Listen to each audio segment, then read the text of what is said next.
the military is actually much better at measuring trust because for them, trust is life and death, right? That if you don't, and I've had so many experiences getting to work with Marines or SEALs or whoever, where the way they talk about trust, I'll give you another example.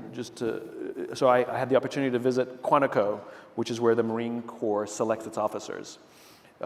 And I had a briefing by the colonel in charge of OCS, Officer Candidate School, and he showed up late for the briefing. Now, Marines don't show up late. You know, if you're on time, you're late. That's their belief.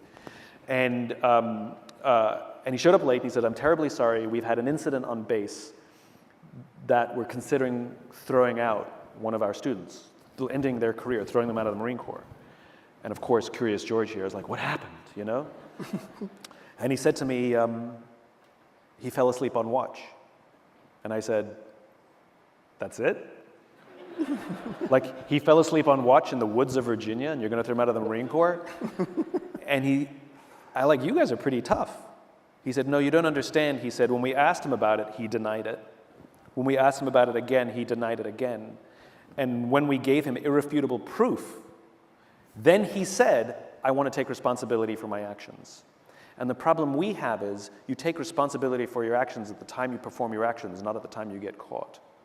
He said, "We had another Marine who fell asleep on watch. He owned up to it immediately. We punished him, and we have no problem with him." And then the colonel went on to explain to me, he says, "You have to understand, if I take this person and I put them in a leadership position, and if his Marines doubt for 1 second that their leader is being honest with them, or if his Marines think that he's doing something just to advance his own career and protect himself at the sacrifices of his Marines, trust will break and people will die." And so when in a combat situation, when there is chaos, and by the way, command and control is not a leadership mentality or philosophy that you can engage on a regular basis, and it's not so in the military, but it is essential in chaos. COVID is a great example.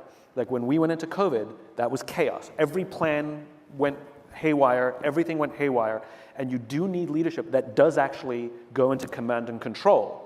But the thing is that command and control only works when you have spent time building the trust up until that moment, because when I tell you to follow my orders blindly, don't question me, just do it, there has to be the undying belief that you're making this decision for the right reason and you're not going to needlessly sacrifice me, and I know that you will make mistakes.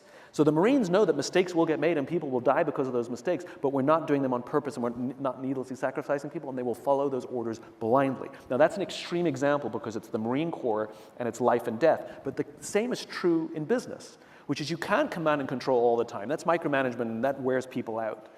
But good leaders who are empathetic and spend the time building trust and care about their people in chaos, in crisis, they have the opportunity to convert into short-term command and control, and it's highly, highly effective, and the team comes together in remarkable, remarkable ways.